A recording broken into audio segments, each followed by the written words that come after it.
Proteomics excites me because it allows you to get at the biological players and mechanisms, and it also allows you to quickly get at the targets in, say, an early cancer detection setting, but then also to actionable targets for future diagnostic assays.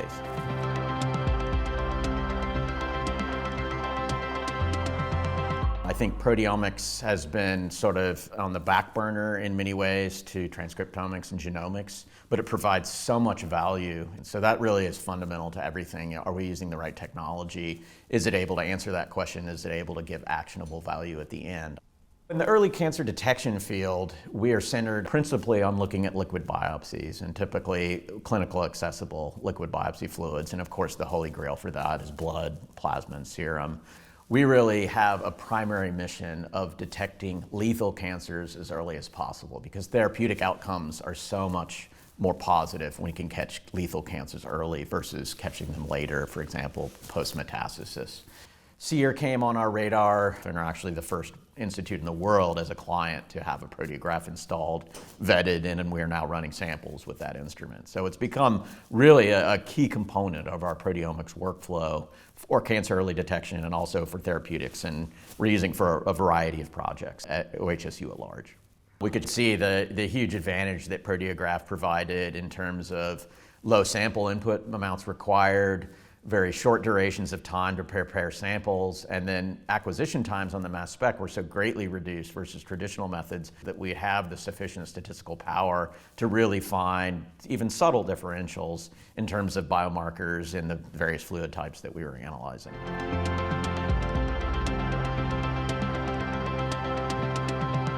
So my experience with Seer has been incredibly positive, and I would say that's true for our whole proteomics group. We really were able to be supported by and work closely with several members of the Seer team. And beyond even the sample preparation, Seer's been incredibly supportive on the mass spec side too. And we've really been able to grow with Seer on that platform as well, talking about acquisition strategies, column and trap types to use, and methods. I'll have to say that I've worked with a number of different companies with first-generation instruments, often in early access type programs. And there can be a high degree of heterogeneity, so to speak, with the level of support that one gets and the number of problems that one can encounter with, and sometimes somewhat beta instrumentation. And that has not been the case with Seer.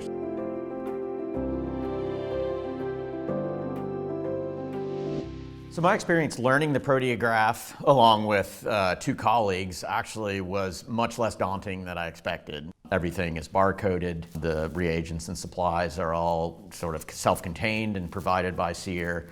And really, it's a matter of setup that takes 30 to 40 minutes at most, and one gets faster and faster at that. We typically set up the liquid handler in the morning, and it completes a run of preparation run for 16 samples in 7 hours. We then do the peptide assay to determine yields and consistency of the measurements after that, easily within a standard workday.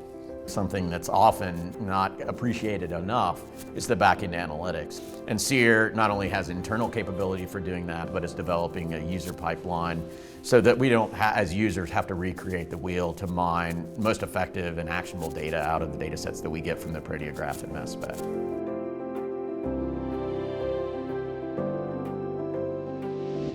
The Proteograph has the attributes that we've already discussed about being able to sample across the dynamic range of plasma with high consistency in a format that allows for scalable studies. So that's an immense breakthrough versus traditional methods where that just wasn't possible. The timsTOF, with its low sample input requirements, its fast duty cycle, and of course its ion mobility-based separation, allows us to put smaller amounts of sample into the mass spec and then probe more deeply into that proteome complexity. So that gives us a couple of different advantages. For example, allowing us to do things like go in with data-dependent acquisition and sample with that acquisition strategy, and then perhaps build a spectral library and go back subsequently and use data-independent acquisition to either further mine sort of the samples for the actionable data that we can get out of them.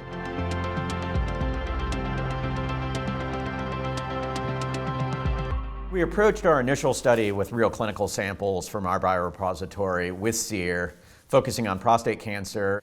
So the pilot study in prostate cancer not only allowed us to test our Proteograph, but also to generate a proof of concept data to unlock large sample sets, but it also allowed us to do a power calculation to determine how large of a sample set we would really need to go after.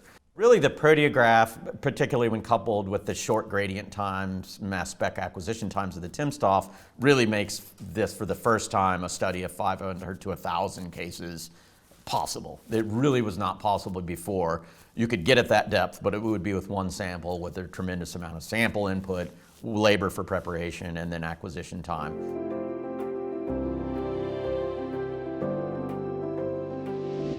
Prior to the Proteograph being implemented in Seer, in our early detection wing of the Knight Cancer Institute, we were really very reluctant to go directly into clinical accessible fluids like blood, plasma, and serum because of their complexity and their huge dynamic range, and the historical demonstrations that so much work had been required using traditional methods for depletion and fractionation, that we knew this just wasn't feasible for doing a study of any power and having the statistical outputs that we would need.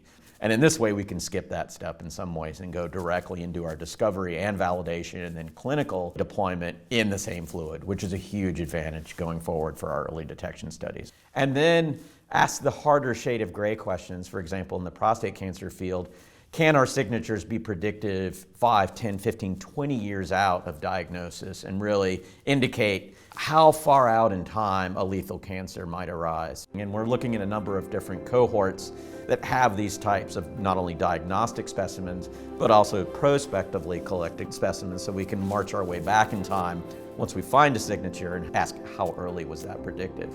In addition, there's some fundamental questions in the early cancer detection field where we can use model systems to model different indications in cancer, can perturb those systems and ask what is the effect on the outputs proteomically from those systems. And we can use the Proteograph as well for some of those systems.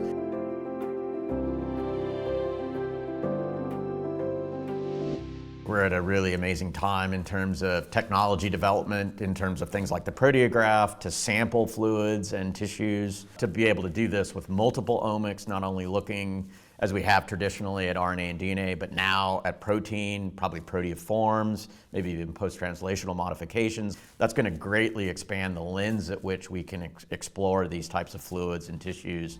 If we could find markers that not only benefited the diagnostic side of the clinical equation, perhaps augmenting traditional PSA testing, maybe even replacing prostate biopsy, that would be a huge win. As a stretch goal, if we could expand those signatures to long-term surveillance populations and really be able to predict in the future, maybe even decades out, whether or not a male is going to have prostate cancer that becomes something that's going to be clinically detrimental, having that long-term predictive power would be enormously beneficial to the patients as well.